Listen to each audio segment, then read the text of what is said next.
hello student आज তোমালোকৰ কাৰণে গুৰুত্বপূৰ্ণ ভিডিও লৈ আহিছো ভিডিওটো হৈছে ভাৰ্বৰ লগত যেতিয়া প্ৰিপজিশন যোগ হয় তেতিয়া ভাৰ্বৰ মিনিংটো কেনেকৈ পৰিৱৰ্তন হৈ যায় এটো আজি চাম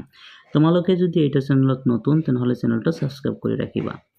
প্ৰথমত আলোচনা কৰিম যেটো গিভ আছে গিভ মানে এটা ভাৰ্ব গিভ মানে দিয়া সেই গিভৰ লগত যেতিয়া প্ৰিপজিশন যোগ হয় তেতিয়া সেই গিভৰ মিনিংটো কেনেকৈ পৰিৱৰ্তন হৈ যায় এটো চাম এক নম্বৰ আছে যে গিভ এৱে মানে ভগাই দিয়া এটা আপোনালোকে মানে বাৰে বাৰে পঢ়িব মুখস্থ কৰিব গিভ মানে বগাই দিয়া দুই নম্বৰ হৈছে গিভ অফ মানে এৰি দিয়াৰ ইংৰাজী শব্দটো হ'ব গিভ অফ তাৰ পিছত তিন নম্বৰ হৈছে গিভ ইন মানে পৰাজয় স্বীকাৰ কৰা মিনিংটো হৈছে গিভ ইন চাৰ নম্বৰ হৈছে গিভ আপ মানে ত্যাগ কৰা মনত ৰাখিবা গিভ আপ মানে ত্যাগ কৰা পাঁচ নম্বৰ হৈছে গিভ এটো অয়ে নহব মানে এ নহব অয়ে হ'ব এটো কাটি যাব এটো এডিট কৰি লবা গিভ অয়ে এটো বহি যোৱা এটো মিনিং হ'ব বহি যোৱা তাৰ পিছত সাম আৰু আছে 8 নম্বৰ আছে গিভ এণ্ড টেক মানে লেনদেন মনত ৰাখিবা লেনদেনৰ ইংৰাজী শব্দটো হ'ব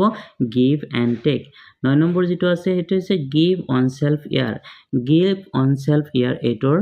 মিনিংটো হ'ব বা বলাই ফুৰা মনত ৰাখিবা বা বলাই ফুৰা তাৰ পিছত 10 নম্বৰ আছে গিভ আউট মানে প্ৰকাশ কৰা যদি কোৱা হয় ইংৰাজী শব্দটো হ'ব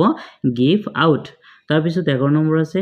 গিভ গ্ৰাউণ্ড মানে পিছ হুহুকি যোৱা মানে পিছ হুহুকি যাবা পিছফালে হুহুকি যোৱা তাৰ পিছত যেনেকৈ ইয়াতে 12 নম্বৰ আছে give a good account of ইয়াৰ ইংৰাজীৰ মিনিংটো হ'ব নিজৰ যোগ্যতা প্ৰকাশ কৰা ইংৰাজী শব্দটো give a good account of তাৰ পিছত সাম ইয়াতে গিভটো হৈ গল তাৰ পিছত আহিব গেট হৈছে এটা ভাৰ্ব গেট মানে পোৱা আৰু ইয়াক প্ৰিপজিশন যোগ কৰাৰ লগে লগে মিনিং বিলাক চেঞ্জ হৈ যাব চাবা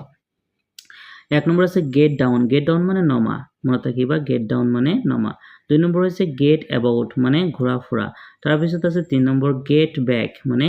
ঘূৰি আহা বা উভতি আহা মনত ৰাখিবা ঘূৰি আহা বা উভতি আহা তাৰ পিছত 4 নম্বৰ হৈছে গেট আপ মানে ওঠা when you get up early morning and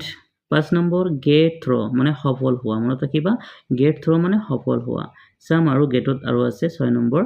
gate going মানে আৰম্ভ কৰা ইংৰাজী শব্দটো হ'ব গেট গোইং তাৰ পিছত 7 নম্বৰ হ'ব গেট অফ মানে যে পেলোৱা বা মুক্ত হোৱাৰ ইংৰাজী শব্দটো হ'ব গেট অফ তাৰ পিছত 8 নম্বৰ আছে গেট আউট মানে বাহিৰ কৰি দিয়া যেনেকুৱা গেট আউট ফ্ৰম হিয়াৰ ইয়াৰ পৰা বাহিৰ হৈ যোৱা 9 নম্বৰ আছে গেট ইন মানে ভিতৰত সোমোৱা তাৰ পিছত 10 নম্বৰ আছে গেট টুগেদাৰ মানে একলগ হোৱা তাৰ পিছত যেনেকৈ ইয়াতে 11 নম্বৰ আছে গেট অন উইথ মানে সম্পূৰ্ণ কৰা এনেকৈ তোমালোকে মনত ৰাখিবা তাৰ পিছত ইয়াতে কি আছে পুট হৈছে এটা ভাৰ্ব পুট মানে ৰখা বা থোৱা ইয়াত মানে প্ৰিপজিশন এড কৰি দিয়াৰ লগে লগে মিনিংটো কি হ'ব পৰিৱৰ্তন হৈ যাব যেনেকৈ 1 নম্বৰ আছে পুট আউট মানে নমোৱা তাৰ পিছত যেনেকুৱা 2 নম্বৰ আছে পুট অন মানে পিন্ধা তাৰ পিছত যেনেকুৱা 3 নম্বৰ আছে পুট অফ মানে স্বাগত বা স্থগিত কৰা তাৰ পিছত 4 নম্বৰ আছে পুট ইন মানে সন্নিবিষ্ট কৰা মনত থাকিবা পুট ইন মানে সন্নিবিষ্ট কৰা তাৰ পিছত ইয়াতে যে পুট ডাউন মানে আঁঠু লোৱা মনত থাকিবা আঁঠু লোৱাৰ ইংৰাজী শব্দটো হ'ব পুট ডাউন তাৰ পিছত আহিব যে পুট আপ মানে জমা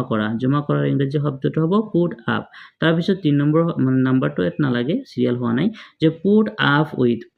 উইথ মানে সহ্য কৰা তাৰ পিছত যেনেকুৱা 4 নম্বৰ বা নাম্বাৰটো নালাগে পুট টু ফাইট এটাও পলাই যোৱা তাৰ পিছত আহিব যে পুট বাই বজাই ৰখা যে এনেকৈ তোমালোকে কি কৰিবা বাৰে বাৰে ৰিপিট কৰি এটো নোটস কৰিবা বা এটো বাৰে বাৰে পঢ়িবা পঢ়ি মুখস্থ কৰিবা এইবিলাক ওয়াৰ্ড বহুত ইম্পৰ্টেন্ট আৰু ভাৰ্বৰ লগত যেতিয়া প্ৰিপজিশন যোগ হয় এনেকৈ কি হ'ব